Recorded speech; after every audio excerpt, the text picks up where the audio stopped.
Karimnagar corporation నగరపాలక సంస్థ ఎన్నికల ప్రచారంలో భాగంగా శనివారం 51వ డివిజన్లో ఎమ్మెల్యే గంగుల కమలాకర్ అభ్యర్థి మేచినేని అశోక్రావుతో కలిసి ఇంటింటా ప్రచారం నిర్వహించారు. స్థానికులు ఆయనకు ఘనస్వాగతం పలికారు.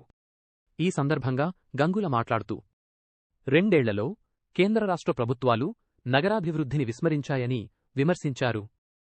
పువ్వు వాడిపోయింది, చెయ్యి విరిగిపోయింది, కారు దూసుకెళ్తోంది అని ఎద్దేవా చేశారు.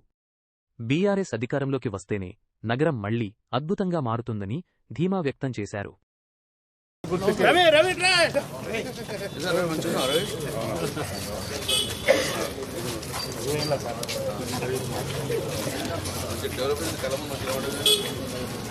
నేను రాకముందు ఒక రోడ్ ఉంది, రోడ్ 100% అందరూ చెప్పాలి. నువ్వే ఎవడు దేవుడు కూడా ఈ దొంగల మొత్తం జాగ్రత్త. నేను ఎమ్మెల్యే కాకముందు ఇక్కడ రోడ్డే లేవు. తీసుకొచ్చిన నిధులు దొంగలకు అవకాశం లేకుండా అదేనా సార్. కారు గుర్తు మర్చిపో సార్. పట్టుకోండి సార్. అశోక్ అన్న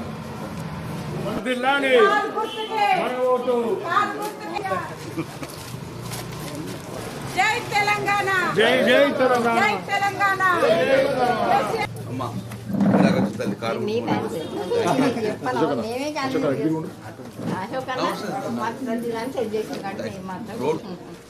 అసలు మేము మర్చిపోయే మనుషులు అశోక్ అనేది తెలుసు. ఆశీర్వదిస్తే 100% అందరూ రెట్టింపు పని చేస్తే